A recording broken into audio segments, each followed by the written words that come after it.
Flux, electric flux ये कहता है कि कोई भी, ठीक है, जैसे कि मान लो सपोज ये कोई एरिया है ना, और यहाँ से क्या है, पानी निकल रहा है, यहाँ से क्या निकल रहा है, पानी। अभी यहाँ से निकलने वाला जो पानी है, ठीक है, या इससे अच्छा एग्जांपल मैं बताऊँ, छोड़ो इसको बताओ। इलेक्ट्रिक फ्लक्स सच बताऊं तो ये क्या बताता है, स्ट्रेंथ बताता है किसकी, ये स्ट्रेंथ बता देता है किसकी, इलेक्ट्रिक फील्ड की, इलेक्ट्रिक फील्ड की स्ट्रेंथ बताता है किसकी, इलेक्ट्रिक फील्ड की, ठीक है। कैसे बताता है उसको ध्यान से देखना। एक्चुअल में it is the dot product, it is the dot product of electric field and area vector. ये इलेक्ट्रिक फील्ड हो गया आपका, इलेक्ट्रिक फील्ड हो गया, और ये क्या हो गया आपका, एरिया वेक्टर। एरिया वेक्टर क्या होता है, एरिया वेक्टर कैसे बताओगे कि एरिया वेक्टर, पहली बात तो एरिया क्या है, वेक्टर है, ये पहले ध्यान से लेना है, ठीक है। अब इसकी डायरेक्शन कैसे दोगे वो इंपॉर्टेंट है। जैसे कि मान लो ये एक सरफेस है, तो इसका परपेंडिकुलर, सरफेस के परपेंडिकुलर एक ये हो गया और एक, तो ये एरिया वेक्टर की डायरेक्शन हो गई, किसकी डायरेक्शन हो गई, एरिया वेक्टर की डायरेक्शन हो गई। दोनों में से कोई सी भी हो सकती है, ठीक है, मतलब या तो ऊपर या फिर नीचे। लेकिन यदि क्लोज्ड फिगर है, क्लोज्ड फिगर है, क्लोज्ड फिगर कैसा होता है, कैसा होता है क्लोज्ड फिगर, मतलब क्लोज सरफेस कह लो उसको तुम, क्लोज क्या कह लो, सरफेस कह लो तुम। अब क्लोज सरफेस कैसे होती है, जैसे कि ये क्या है, ये क्यूबॉइड या क्यूब मान लो आप इसको, तो ऐसी सरफेस में हर सरफेस पर एरिया वेक्टर की डायरेक्शन क्या हो जाएगी, जैसे ये हो गया एक फेस, इसका जो एरिया वेक्टर है वो क्या होगा, हमेशा परपेंडिकुलर, क्या होगा वो, परपेंडिकुलर होगा। तो इसका परपेंडिकुलर और हमेशा आउटवर्ड, कैसा, आउटवर्ड, ठीक है, परपेंडिकुलर और आउटवर्ड। ऐसे इस फेस की बात करूं तो परपेंडिकुलर और आउटवर्ड। जैसे इस दीवार की बात करें अपन तो बाहर की तरफ और इसके परपेंडिकुलर। इस छत की बात करें परपेंडिकुलर बाहर की तरफ, आसमान की तरफ, ठीक है। तो ऐसे ही नीचे, ऐसे ही, ठीक है, ये एरिया वेक्टर की डायरेक्शन होती है। तो हमेशा क्या लेते हैं, परपेंडिकुलर लेते हैं। और यदि क्लोज सरफेस है तो हमेशा perpendicular outward from the solid material या सॉलिड जो भी आपकी सरफेस, ठीक है, हमेशा बाहर की तरफ इलेक्ट्रिक फील्ड। जैसे आपको कोई कहे कि ये एक सिलेंडर है, क्या ये एक सिलेंडर है, सिलेंडर का इस फेस का परपेंडिकुलर कहाँ होगा, यहाँ पर एरिया वेक्टर की डायरेक्शन बताओ मुझे, यहाँ पर एरिया वेक्टर की डायरेक्शन क्या होगी बता, परपेंडिकुलर ऊपर की तरफ, ठीक है, ये परपेंडिकुलर ऊपर की तरफ, ठीक है। तू बता निका, यहाँ पर क्या हो जाएगी डायरेक्शन, नीचे की तरफ हो जाएगी, परपेंडिकुलर नीचे की तरफ हो जाएगी, है ना।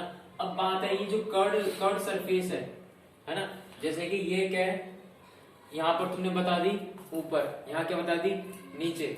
अब ये जो कर्ड सरफेस है इस पे क्या होगी, कर्ड सरफेस पर क्या होगी, जैसे मान लो मैं इधर एक ले लेता हूँ पॉइंट, ठीक है, तो ये क्या हो गया बाहर, आउटवर्ड आपकी तरफ। आप इधर कोई पॉइंट लोगे, हल्की सरफेस लोगे, एलिमेंटल सरफेस लोगे, उसकी वजह से परपेंडिकुलर आउटवर्ड। आपने इधर ले लिया तो परपेंडिकुलर आउटवर्ड, ठीक है। तो परपेंडिकुलर आउटवर्ड क्या हो गई, डायरेक्शन हो गई किसकी, एरिया वेक्टर की, ठीक है, क्या हो गई। तो जैसे सपोज इधर है वो कोई सरफेस, इसको यदि मैं ऐसे बना दूं, इस तरफ से दिख रही थोड़ी आगे वो, तो ये क्या हो गया, एरिया वेक्टर हो गया, ये क्या हो गया, एरिया वेक्टर हो गया। तो एरिया वेक्टर हमेशा क्या होता है, परपेंडिकुलर होता है और आउटवर्ड होता है यदि क्लोज सरफेस है। ऐसे केस में दो टेस्ट आपको मिलते, या तो ये या फिर ये, इन दोनों में से कोई एक चूज करनी होगी, it depends on the question, ठीक है। तो यहाँ पर इलेक्ट्रिक फील्ड जो है ना, सॉरी इलेक्ट्रिक फ्लक्स, इसका फॉर्मूला क्या बताया मैंने आपको, ई डॉट ds बताया, ई डॉट ds बताया। ds यहाँ पर क्या है, एरिया वेक्टर। यदि ये एलिमेंटल है, यदि ये एलिमेंटल एरिया वेक्टर है तो आपको पता है कि फ्लक्स का फॉर्मूला ई डॉट ds, और यहाँ पर मैंने इंटीग्रेशन लगा दिया। इंटीग्रेशन क्यों लगा दिया मैंने, क्योंकि अभी तो मैंने एरिया वेक्टर बोल दिया सीधा, सिंपल है ना। वैसे सच बताऊं तो मुझे सिर्फ s बोलना चाहिए था, क्या बोलना चाहिए था, s, d लगाते ही एलिमेंट बन गया, डी लगाते क्या बन गया ये एलिमेंट, तो ये ds ये एलिमेंट है, तो एलिमेंट के लिए आपको फिर इंटीग्रेशन करना पड़ेगा, क्या करना पड़ेगा इंटीग्रेशन। यदि आप केवल नॉर्मल एरिया मान रहे हो तो ई डॉट एस सही है, ठीक है, ई डॉट एस आपका सही है, ठीक है। अब ये डॉट हटता है तो क्या निकल के आता है ई डी एस कॉस थीटा, ई डी एस कॉस थीटा, ठीक है। अब मैंने कहा कि ये स्ट्रेंथ बताता है इलेक्ट्रिसिटी को, कैसे बताता है, मान लो एक पर्टिकुलर एरिया ये है, इसमें से 3 लाइन गई और अभी यदि मैंने देखा ध्यान से कि इसमें से 4 लाइन जा रही है, 4 इलेक्ट्रिक फील्ड लाइंस जा रही है, तो ज्यादा स्ट्रेंथ किसमें है, कहां पर है ज्यादा स्ट्रेंथ, नीचे, यहां पर ज्यादा स्ट्रेंथ मिलेगी आपको इलेक्ट्रिक फील्ड की, ठीक है, और यहां पर कम मिलेगी थोड़ी सी, और यहां पर थोड़ी सी ज्यादा मिलेगी, ठीक है। और दूसरी बात, जो इलेक्ट्रिक फ्लक्स जो होता है उसको आप वैसे भी देख सकते हो, जैसे कि मान लो ये एक रेक्टेंगल है, ठीक है, इसमें से है ना, ये अभी रेक्टेंगल ऐसा है, इसमें से 10 लाइन जा रही है, अभी ये रेक्टेंगल क्या हो गया, थोड़ा ऐसा हो गया, अब इसमें से कितनी लाइन पास हो रही होगी, कम या ज्यादा, 8, 7 या 6 हो रही होगी, ठीक है। और अब ये ऐसे हो गई तो सभी के सभी लाइन ऊपर से पार कर गई, इसके परपेंडिकुलर कोई पास नहीं हुई, है ना। तो ऐसे केस में फ्लक्स कितना हो गया, एकदम खत्म हो गया, 0 हो गया। इसको आप मैथमेटिकली भी देख सकते हो, इसका एरिया वेक्टर क्या होगा, परपेंडिकुलर, और मान लो इलेक्ट्रिक फील्ड ऐसे आ रहा है, तो इलेक्ट्रिक फील्ड इधर है और इसका एरिया क्या होता है हमेशा परपेंडिकुलर, तो इसके और इलेक्ट्रिक फील्ड के बीच में कितना एंगल बन गया 90, और cos 90 कितना होता है 0। बट जब ये ऐसे था तो इलेक्ट्रिक फील्ड तो ऐसे जा रहा है ना, इलेक्ट्रिक फील्ड तो यूं ही जा रहा था, और इसका एरिया वेक्टर क्या है, वो भी ऐसे, तो एरिया वेक्टर और इलेक्ट्रिक फील्ड दोनों के बीच में एंगल कितना है 0 है, कितना है 0 है, ठीक है। तो उस केस में ये क्या हो जाएगा 5 ई डी एस cos 0, cos 0 की वैल्यू कितनी होती है 1, क्या होती है 1 होती है, ठीक है, cos 0 की वैल्यू कितनी होती है 1। अच्छा, जब डॉट हटता है तो ये मैग्नीट्यूड्स आते हैं, क्या आते हैं ये मैग्नीट्यूड्स, और ये cos थीटा, ठीक है। तो वेक्टर फॉर्म में हो तो आपको ये फॉर्मूला ये ध्यान रखना है, वेक्टर फॉर्म में हो, और वेक्टर फॉर्म में नहीं हो तो आप ये फॉर्मूला यूज करो, ठीक है। यहां तक बात क्लियर हो गई, ठीक है। अच्छा, अब यहां पर हमने देख लिया कुछ इस तरीके से, अब हम कुछ न्यूमेरिकल की बात करते हैं, कुछ बेसिक फंडामेंटल इसके देखते हैं, ठीक है। जैसे कि मान लो कि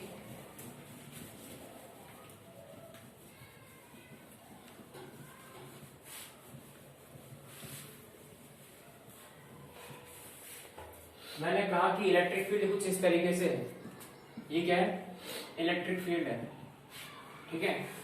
और अब मैंने क्या किया, एक प्लेट या एक रेक्टेंगुलर सरफेस मैंने इस ऐसे रखी है, हॉरिजॉन्टल से, जैसे कि ये होगी, ठीक है।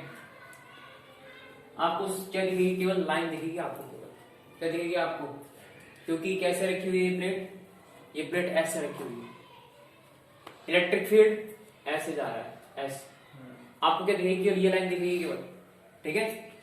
ये रेक्टेंगल है और ये ऐसे रखा हुआ है, ये रेक्टेंगल की जो सरफेस है, ध्यान सुनना जो मैं कह रहा हूं, ये जो रेक्टेंगल की सरफेस है ये इसके साथ कितना एंगल बना रही है, मान लो 30 डिग्री बना रही है, ये मैंने कहा कि ये कितना बना रही है एंगल 30 डिग्री एंगल बना रही है, इलेक्ट्रिक फील्ड ऐसे, ठीक है।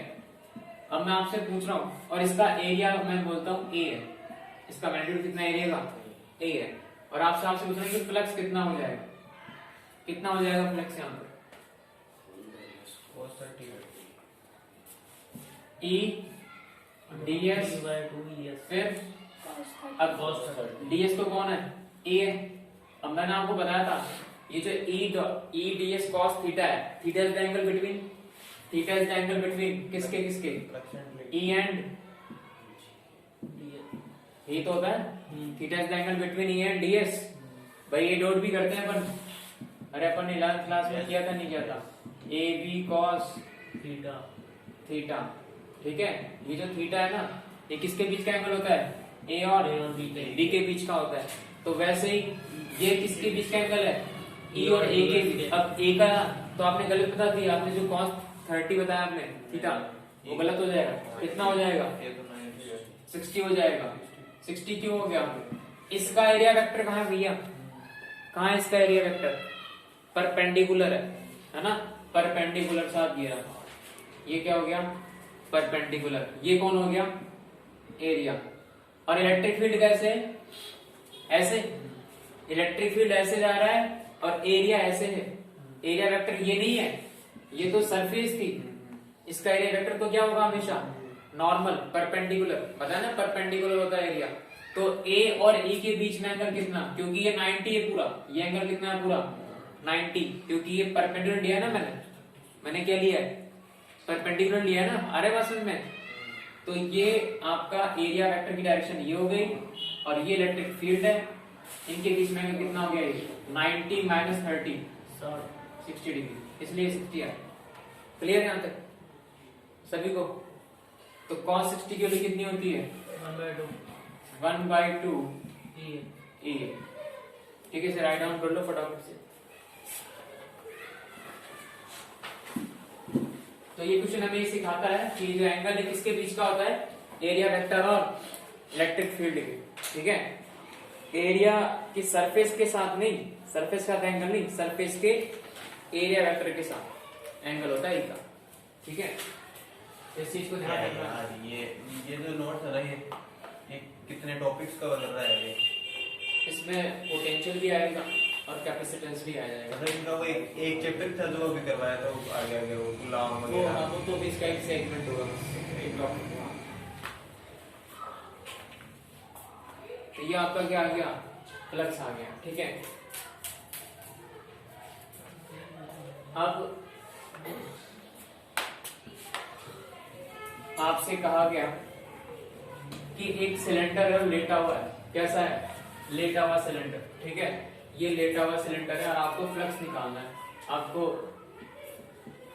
फ्लक्स निकालना है और एक लेटा हुआ सिलेंडर है और इलेक्ट्रिक फील्ड आपका ऐसे, ये आपका हो गया ऐसे।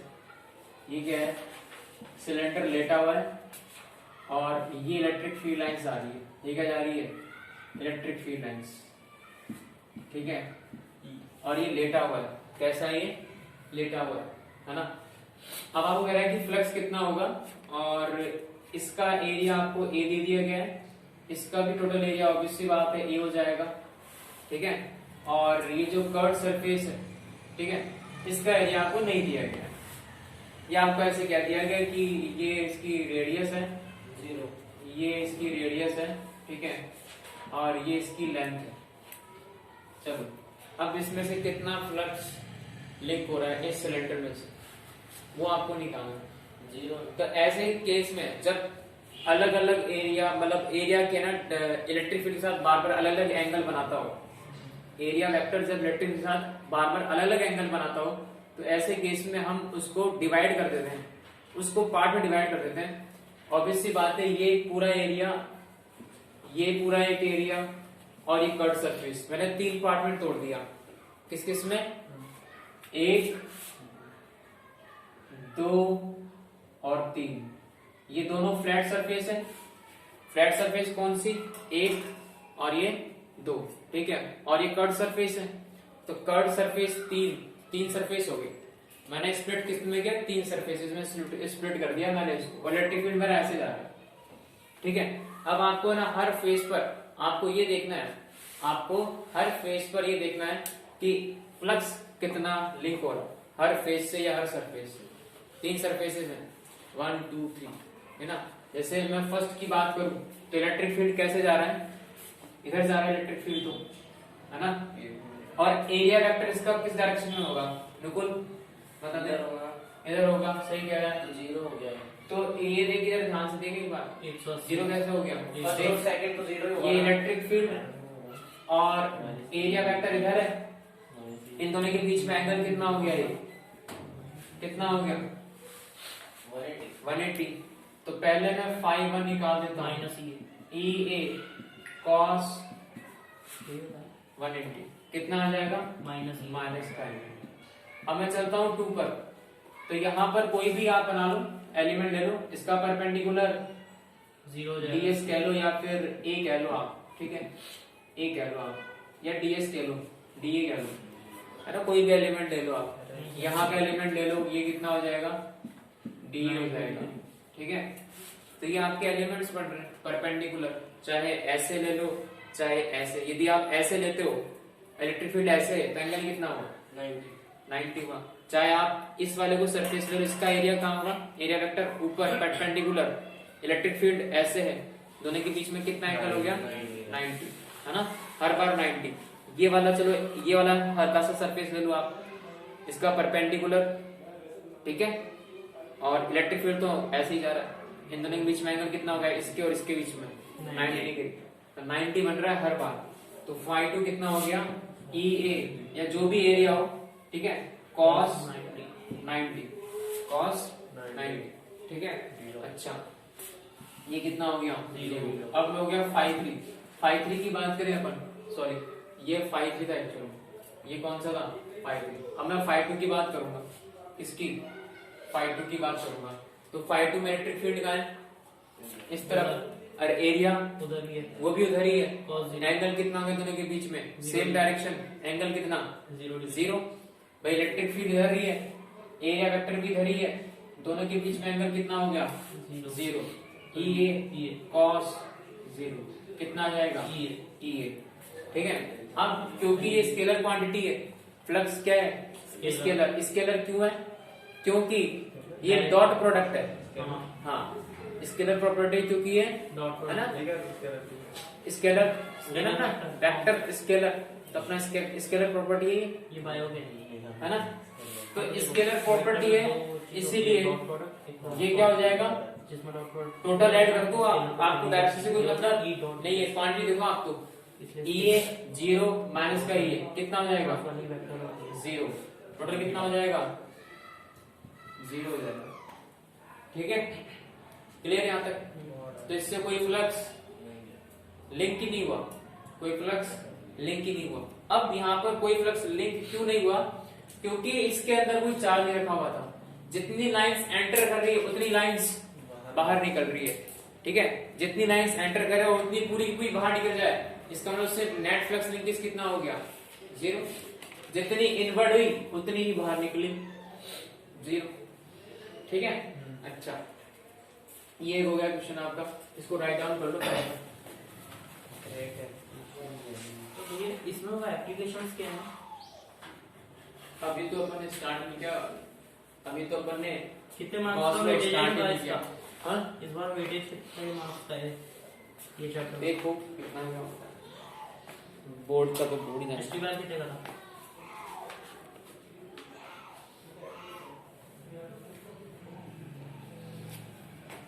जल्दी से राइट डाउन कर लो। वीडियो तो नहीं रहा है, बाद में कर लेंगे, ऐसे कर लेंगे, अरे देख लो 5 मिनट में स्टोरेज फुल हो जाएगा, हाँ वैसे स्टोरेज फुल होने का भी होगा, कैमरा सबसे ज्यादा स्टोरेज है,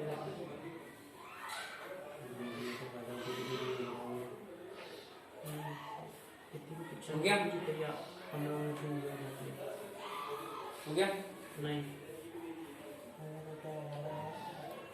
तो स्प्लिट करना है आपको सरफेसेस, क्या करना है, स्प्लिट करके करना है, ठीक है, क्योंकि हर बार एरिया वेक्टर और इलेक्ट्रिक फील्ड का कॉन्फिगरेशन चेंज होता है डायरेक्शन के हिसाब से, ठीक है। अब इसके आगे देखते हैं अपन,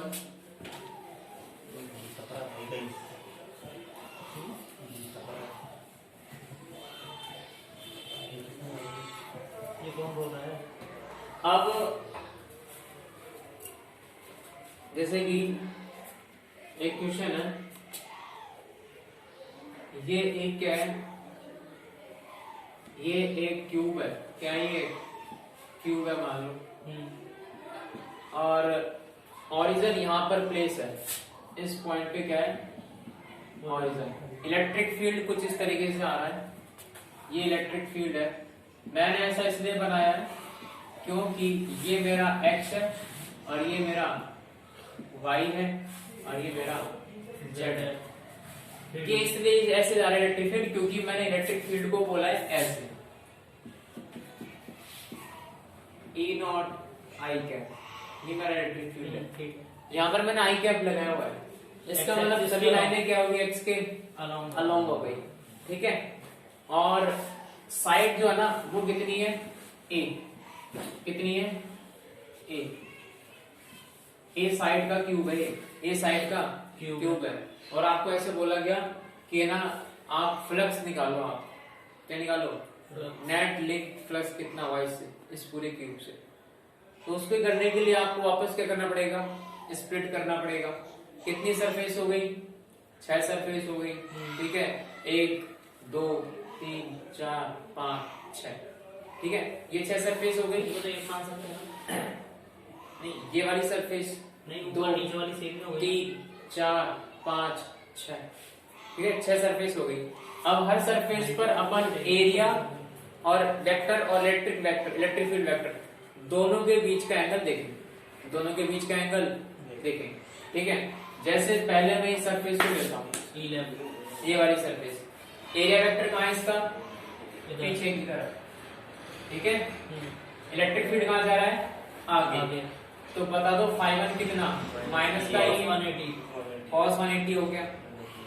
अब बात करता हूं मैं इसकी, ऊपर एरिया वेक्टर इसका परपेंडिकुलर ऊपर, इलेक्ट्रिक फील्ड कितना एंगल, 90, cos 90 0, तो EA cos 90 ये 0 हो गया। क्या हो गया, ये 0 हो गया, ठीक है। ये कितना हो गया, 0 हो गया।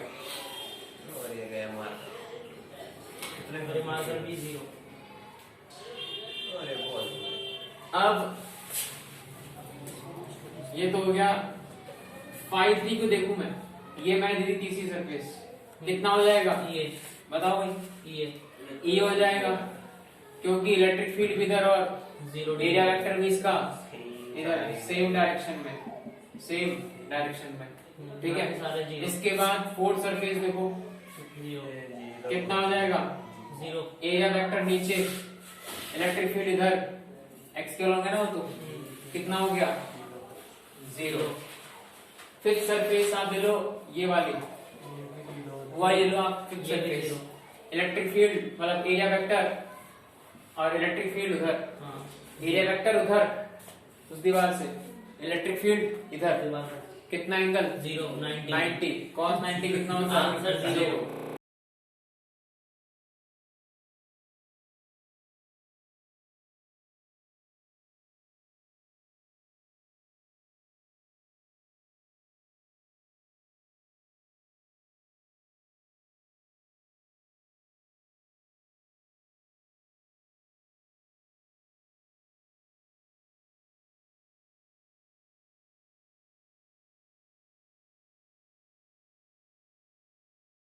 आंसर 0। तो 5 कितना आ गया।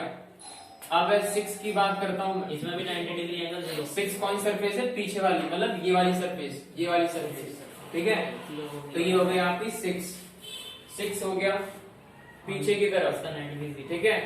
कहाँ हो गया, पीछे की तरफ, पीछे मतलब इस दीवार को पार करते हुए, इस दीवार को पार करते हुए, ठीक है। और इलेक्ट्रिक फील्ड इधर है, इलेक्ट्रिक फील्ड इधर, एरिया वेक्टर इधर, एंगल कितना, 90, और cos 90 कितना होता है, 0। तो नेट जो फ्लक्स आया, 0, नेट जो फ्लक्स आया कितना आ गया, ये माइनस का ये कितना आ गया, 0 आ गया, ठीक है। क्लियर भैया ऐसे नहीं जाता है ना, तो क्या बोलते हैं, ऐसे नहीं जाती कभी, ऐसे भी गई थी ना, ये वो ऐसे मैंने एरिया किया, नहीं फील्ड ऐसे कहते हैं, ऑब्जेक्ट नहीं, फील्ड गई थी ना अभी। अच्छा फील्ड दे दो ना ऐसे, आपको फील्ड देना है ऐसे, जैसे कि मान लो ये एक एरिया है और फील्ड ऐसे जा रहा है, 2D में ही जाएगी, ठीक है। 2D में ले रहे हैं, 3D ऑब्जेक्ट 3D लोगे तो फिर एक प्रॉब्लम होगी, हाँ भाई, क्योंकि उसके बाद है ना ये दोनों सरफेस के पीछे पड़ जाएगा, थीटा लेना मुश्किल, ये हो जाएगा थोड़ा टफ, ये ऐसे हो जाएगा, ठीक है। तो इसके साथ कुछ अलग एंगल, इसके साथ कुछ मतलब अलग एंगल, एक्स और वाई एक्सिस पे ही लेंगे सिर्फ, हाँ अपन ED अक्सर क्या इजी करने के लिए लेते हैं, है ना। मान लो मैं क्वेश्चन में कह दूं कि इलेक्ट्रिक फील्ड ऐसे जा रहा है, ऐसे में क्या होगा, कुछ लाइन के साथ अलग एंगल और कुछ लाइंस के साथ अलग एंगल, ठीक है। तो नेट जीरो नहीं आएगा। हाँ, और नंबर ऑफ फ्री लाइंस को हम ट्रेस नहीं कर पाएंगे, बट एक आसान तरीका निकालने वाले हैं गॉस, ठीक है। क्या करने वाले हैं, गॉस। तो यहाँ तक क्लियर हो गया। अब तुम्हारे मतलब होमवर्क के लिए क्वेश्चन ही रह जाएगा प्रैक्टिस करने के लिए। आप यहाँ पर ना E equal to E naught X रख दोगे, क्या रख दोगे, और आई कैप, ये मैंने आपको दे दिया। अब इलेक्ट्रिक फील्ड कुछ ऐसा है, कैसा है, ऐसा इलेक्ट्रिक फील्ड, ठीक है। ये आपके लिए होमवर्क है। ये electric field is equal to E naught X I cap. यहाँ पर एक्स नहीं था, अब एक्स आ गया यहाँ पर। E naught is the constant, again E naught is the constant. I cap की आई कैप मतलब एक्स के अलोंग रहेगा इलेक्ट्रिक फील्ड। सेम होगा। एक्स की वैल्यू क्या, इलेक्ट्रिक फील्ड हर जगह सेम है। अभी तो इलेक्ट्रिक फील्ड यूनिफॉर्म था और एक्स डायरेक्शन में था, क्योंकि ई नॉट क्या था, कांस्टेंट था। ई नॉट क्या था, कांस्टेंट। अब क्या ई कांस्टेंट है कि कांस्टेंट नहीं है, अब कांस्टेंट नहीं है। क्यों नहीं है, क्योंकि यहाँ पर कौन है, एक्स के साथ साथ इलेक्ट्रिक फील्ड चेंज हो रहा है। कैसे दिखाओ, ठीक है, बता तो दिया। यहाँ पर एक्स की वैल्यू रखते जाओ आप बार बार क्या फाइंड करोगे, इलेक्ट्रिक फील्ड अलग। इस फेस में एक्स की वैल्यू कितनी है, किस फेज में, इस फेस में, फर्स्ट में हाँ एक्स की वैल्यू इस फेस में एक्स की वैल्यू कितनी है, माइनस ई है। एक्स की वैल्यू, एक्स की वैल्यू इलेक्ट्रिक फील्ड कहाँ दिमाग है तुम्हारा, एक्स की वैल्यू इस फील्ड में नेगेटिव क्या है, जब यहाँ पर 0 0 है, यहाँ पर 0 0 है, नेगेटिव है। यहाँ पर 0 0 है, ओके वहां पर, और ये एक्स है, तो वहां पर एक्स कितना होगा, इस पूरे फेस में एक्स कितना होगा, 0 1 या 0 जीरो। ये तेरा कौन है, 0 0 0 0, एक्स वाई जेड सब तीनों 0 है। ठीक है। ये फेस इस पर लाई कर रहा है, एक्स तो ऐसे बढ़ता है ना, हाँ इधर थोड़ी बढ़ता है एक्स, इधर तो एक्स क्या है, इधर तो अरे पूरे फेस में इधर एक्स 0 है। हाँ इस फेस में एक्स कितना हो गया, अब आ गया समझ। इस इस फेस में एक्स कितना हो गया, हो गया होगा। ए हो गया कि नहीं हो गया, ए हाँ इस फेस में एक्स कितना हो गया, ए हो गया। अच्छा, तो जब आप यहाँ निकालोगे ना कुछ बातें अलग हो जाएगी। यहाँ पर ई की वैल्यू कितनी, ई नॉट ए, ई नॉट, और यहाँ पर ई की वैल्यू कितनी, 0, ई की वैल्यू कितनी, 0, यहाँ पर ए की वैल्यू 0, यहाँ पर ए की वैल्यू ई नॉट ए, मतलब वेरिएबल है इस बार ई, इज वेरिएबल, ठीक है। इससे पहले ई कांस्टेंट, लेकिन इसके अलावा जितने भी केस है उन सब में किसी में 90 बन रहा है, किसी में 0 बन, मतलब एक्स के लिए वेरिएबल, हाँ, मतलब यहाँ पर तो 0 हो गया ना, वैसे यहाँ पर एक्स करने की जरूरत नहीं पड़ेगी नहीं, क्योंकि यहाँ तो इलेक्ट्रिक फील्ड कैसा है, ऐसा, और एरिया ऐसा है, cos 90 क्या हो जाएगा, 0, ठीक है। इन सभी फेसों में कुछ करने की जरूरत नहीं, केवल फर्स्ट और थर्ड को देखना है। तो ये तो वैसे ही 0 हो गया, क्योंकि एक्स की वैल्यू कितनी है, 0 है इस फेस में, फर्स्ट वाले फेस में, तो यहाँ पर माइनस ये नहीं आएगा, यहाँ पर ई 0 हो चुका है, ये 0 हो गया, और सब तो 0 0 है ही। थर्ड वाला फेस कौन सा है, ये वाला, यहाँ पर कितना है एक्स की वैल्यू, ए, ठीक है, इनटू एरिया। अब एरिया इस फेस का कितना हो जाएगा, कितना हो जाएगा इस फेस का एरिया, इस फेस का एरिया कितना हो जाएगा, इस फेस का एरिया, हाँ बोलो क्या कह रहे हो, अरे यार तुम कैसी बातें हो रही, इस फेस का एरिया की क्यूब है, क्यूब में से इस फेस का एरिया कितना हो जाता है, साइड स्क्वायर, साइड स्क्वायर ना, तो ए का स्क्वायर बोल दो ना, ए स्क्वायर हो गया ना। मतलब कैसे सोच सूंघ रहे हो, उंग रहे हो, पता नहीं। ऐसी चीज पूछोगे कि अरे यार ये तो ऐसे नहीं मतलब ये सोच रहा था यार भैया ऐसे बच्चों वाली सवाल तो नहीं पूछेंगे तो यहाँ पर एरिया लिखना है, क्या लिखना है, ए का स्क्वायर लिखना है। तो भैया और- एरिया वेक्टर और एरिया में कुछ अंतर नहीं है। ये तो साइड थी ना मैंने, हाँ स्मॉल तो साइड है ना इसकी, साइड का स्क्वायर क्या होता है, एरिया, एरिया होता है ना इसका, एरिया ऑफ स्क्वायर, ठीक है। और ई की वैल्यू यहाँ पर क्या है, ई नॉट ए, पूरा तुमने कर दिया, ई नॉट ए, ये तो इलेक्ट्रिक फील्ड की वैल्यू हो गई।